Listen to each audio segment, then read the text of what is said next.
What's good, y'all? Smash that like button. Hit subscribe and let's jump right into it.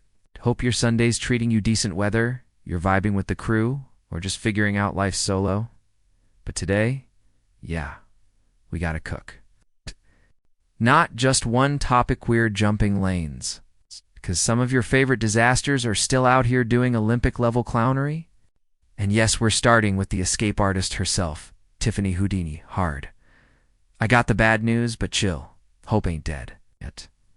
Yup, you already know Tiffany Henyard wiggled out another mess like it's just part of her morning routine. This ain't new behavior. She'll show up to court, get hit with contempt threats, maybe even jail time, and still stroll out like she's on a Paris runway. Her slick-mouthed lawyer, Beau Brisket Brinley, must be running a platinum rewards card on her legal fees ass because once again, he got her off. This time, it was that FOIA case. Poof, accountability disappeared again. Now let's talk about the Edgar County watchdogs. Thought they were the real ones. Turns out, they're just chasing that payout like everybody else. How you pressed Tiffany over not handing over a doc she literally flashed in public? Unless it was fake, and it wasn't. Even the credit card file folks been mad about. Judge told her, pay $1,000 a day till you cough it up. And just when it looked like something real was going to happen, Brinley drops another affidavit.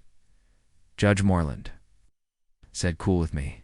Honestly, someone needs to put Judge Moreland under the microscope. Matter of fact, investigate the whole bench.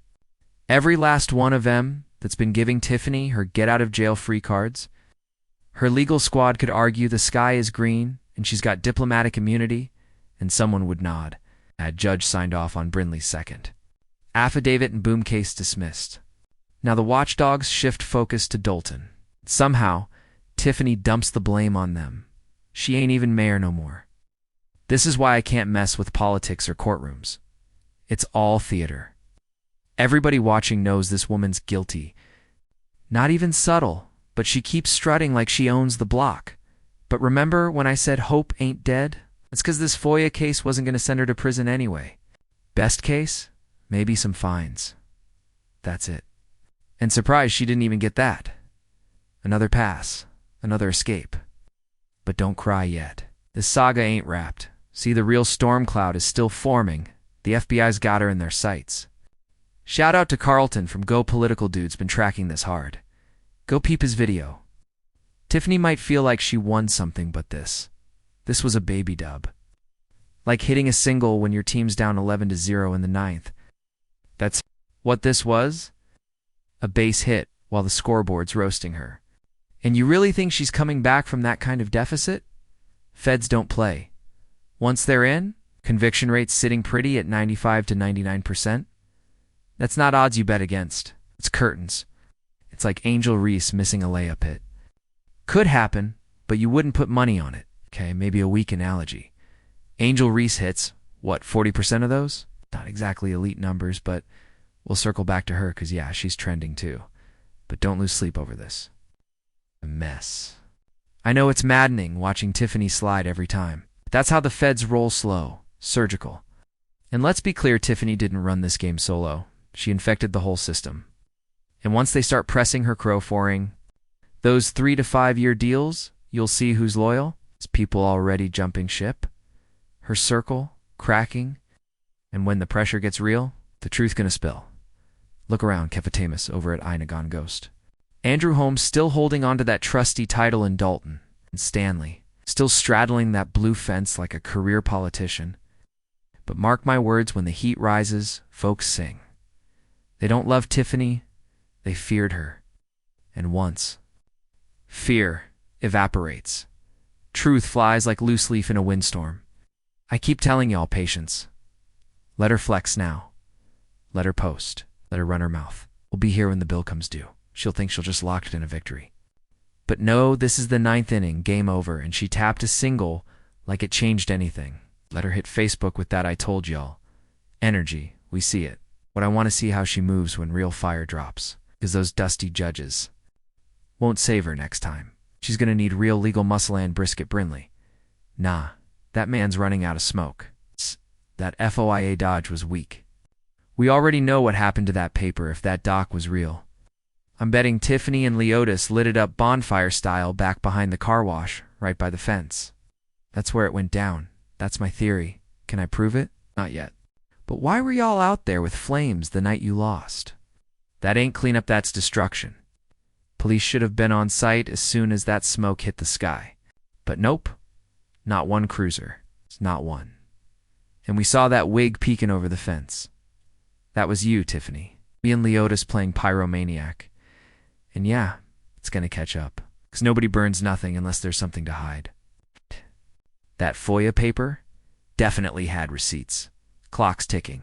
Enjoy California, Atlanta, wherever you're hiding. But when that indictment lands, you're coming back to Illinois. And this time you're facing real time. Oh, I can't wait to. See how much trash talk you'll spit when the mugshot drops? I don't care if it's a year from now or 3.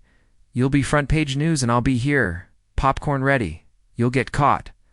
Believe that. But let's pivot to the next circus act. Dr. Umar, a.k.a. Baby Black Jesus, or whatever title, he cooked up this week. Yeah, he's back. And still broke. Still begging. Still grifting. And y'all still falling for it. Now, my subscribers, y'all already know what's up. You're sharp. But the Umar cult, y'all good? This man's been pushing the same school scam for 20 years. 20. Still no kids, no teachers, no classes, just vibes and a principal. It's always a principal. That's how the hustle goes. This is the same dude who said his school got broken into and was open for a week, yet the only thing missing? Books. I've been a landlord. If a building sits open for more than 48 hours, they're not just taking books. They're stripping copper, pipes, wiring. That place would have been gutted. But if all they took was paperbacks, that building was already bare bones. Nothing there to take. Of course, that break-in became the next excuse. School couldn't open because of that. Then came the next delay. This time, supposedly his bank account got frozen. Yep, he says someone tried to access it. Bro, that someone was the bank itself. It's just like Cash App dropped him. Just like Zelle blocked him. These platforms know a scam when they see one. And here he goes again back on camera with the begging bowl. Let's hear it straight from the man himself. Peace and Pan-Africanism. Peace and Pan-Africanism. He says it like it's a spell. This is your big brother, Dr. Umar. Intercontinental rib-tip prophet, coming live from Philly. Cool. Now he's got a 5-minute sermon about someone texting him for money. So he logs in, and surprise, he can't access the account. He claims the bank told him they had no record of his account. Same bank he's been using since forever. Then, plot twist, both his personal account and the school account are frozen. And not just frozen under investigation, but of course, not cause of fraud. Nah. According to him, it's because someone tried to gain access. Bro, that someone is literally the bank shutting your hole. Operation down. Again, let's stop pretending. No random person is freezing your bank. That's the bank itself pulling the plug. Cash App, Zelle, PayPal, all of them. They've flagged your hustle and they're done enabling it, because that's what happens when you turn grifting into a lifestyle. Sitting in a car, sweating, wearing that I'm a revolutionary headband. Like a crown of truth, screaming black power with 5 baby mamas and no receipts. That's not the movement. That's manipulation.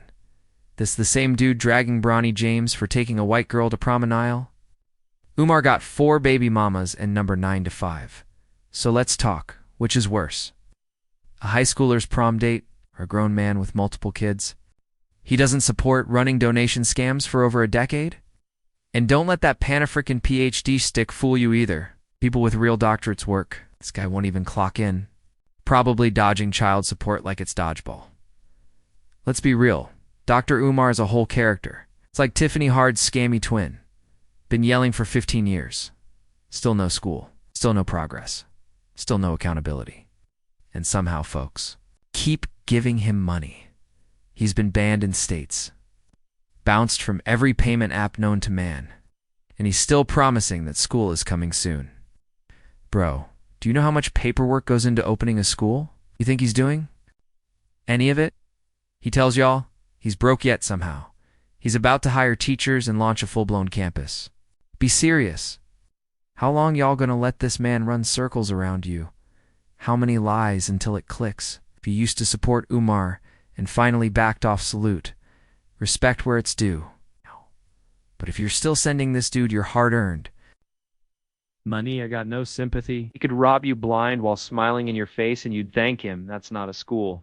That's a scam wearing a school costume. Let's keep it 100. He hasn't interviewed a single qualified teacher. No staff, no working curriculum. It's just recycled Hotep myths and race-baiting slogans he's been spitting for over a decade. And somehow, you're the idiot for not seeing it sooner. You got time to worry about Bronny James' prom date, but can't see your own life crumbling? That's why Umar's the worst kind of con. It's the plumber with busted pipes at home, but charging folks to fix theirs. That's the hustle. That's Umar. And yeah, it's wild. Hopefully one day the right people step in and shut this mess down, 'cause it ain't just shameful, it's dangerous. Until then, he's gonna keep chanting peace and Pan-Africanism. From the back of that musty car, forehead shiny, truth nowhere in sight. And if you're still falling for it at this point, that's a choice, a loud one. And he's gonna keep cashing those checks until the whole operation crashes and burns. Time to shut this mess down. Get a real job. You say you're so educated, got degrees, credentials, respect in the psych field. Then why won't you work in it? Why won't you step into a space where you'd actually help people? You'd rather play pretend prophet. You manipulate people with half-baked psychology, talk assuming that degree even exists. But all you really do is exploit your own community while hiding behind leadership. You're not a leader. You're a leech, point blank. Now let's pivot. Time to talk about Clarissa Shields, or as I like to call her, classless Clarissa. Apparently she's got beef with Layla Ali now, out of nowhere. Yeah, she won her fight last night. 17-0, 3 KOs, cute. But let's not act like she's breaking barriers out here. A lot of today's athletes are drunk on their own hype without doing anything historic. Clarissa, she talks big, but women's boxing isn't exactly stacked. With killers, look, I'll give her this Clarissa can fight. Ow. She's talented. But let's not pretend women's boxing is deep with competition. It's not. It's like the WNBA of combat sports, put on a halfway solid performance and folks crown you royalty. I respect Layla Ali. Back in the day, she was laying women out. You fight her on a Saturday and clock back into your part-time job Monday. With a black eye and a headache, were her opponents weak? Maybe. But not like this new crop Clarissa's been padding her record with. Let's be real. Clarissa can't even knock these women out, and most of them aren't full-time fighters. We're talking bartenders, real estate agents, firefighters. They train part-time, and somehow she still can't finish them. Yet we're calling her the GWOAT. Greatest woman of all time? No. She's the GLOAT, greatest leech of all time. That's the only title she's earned. And yeah, I said it. Here's one thing that's always rubbed me wrong about Clarissa: she fights at 168 pounds. She's 5'7", so that's not obese, but it's heavy for a top-tier female boxer. Now, don't twist at time, not saying. She's out of shape, but she's not in elite condition either. You want to see what sharp looks like? Go check out Alicia Baumgardner or Amanda Serrano. Them women stay lean, focused, and carved from steel. That's what real grind looks like. Even Layla Ali, who stood at 5'10", kept herself tight and ready year-round. Clarissa, she sits in the same weight class as guys like David Benavidez, 168 to 175 pounds. So what's she really walking around at in the off-season? You can tell she does just enough to get by. The hunger ain't there. She ain't built for greatness. She's built for shortcuts. And honestly, it shows every time she opens her mouth or steps in that ring, and let's not ignore the clown. Behavior she tattooed a married man's name under her right breast. Yep. Pulled down her gear just enough for the cameras to catch it, then turned around and flashed her backside like it's something to celebrate. Let's stop pretending this ain't the body of someone grinding 24/7 in the gym. She's not sloppy, but she's not sharp either. That's why all the top fighters drop weight and fight lean. They're cut, committed, and ready for war. Meanwhile, she's chillin' in flinting Coney Island, munching on rib tips, then trying to cut 10 pounds last minute. I saw a video of her trying to be funny during a weight cut. dressed in a sauna suit, drenched in sweat, and she goes, "I'm sweating like a hoe in church sleeping with the pastor." Trying to land a joke but sounding real foolish. Sis, read the room. Nah, Claricio are the hoe in church sleeping with the pastor. You've got a married man's name stamped under your breast. You think it's cute to drag religion into your mess like it's comedy hour. That's the kind of tone-deaf energy that shows how little self-awareness you have. You don't know how bad you look out here. You got no filter, no grace, just ego on blast. And now she wants smoke with Layla Ali, who's 50, saying, "We got $15 million for you, Layla." No, you don't. Even if you did, she gets 15 and you get 25. So now we're just out here making up $40 million fight purses. Who's funding that? Who's tuning in? Nobody wants to see you beat up a 50-year-old. Win or lose, it proves nothing, Layla. Ali is everything Clarissa isn't. Graceful, powerful, elegant. She handled her business, but never sold her soul to get clout. She's got a real man, a real family, and a real legacy. She didn't need to tattoo some rapper's name across her chest for relevance. She's polished. You're just volume. Loud and out of pocket. Anyway, appreciate y'all tuning in to this Sunday session. Might start making this a weekly thing, and I'll be back tomorrow or the next day. It never gone too long. Smash that like, hit subscribe, and remember, to protect the sheep, you gotta catch the wolf, and it takes a wolf to catch a wolf. You feel me?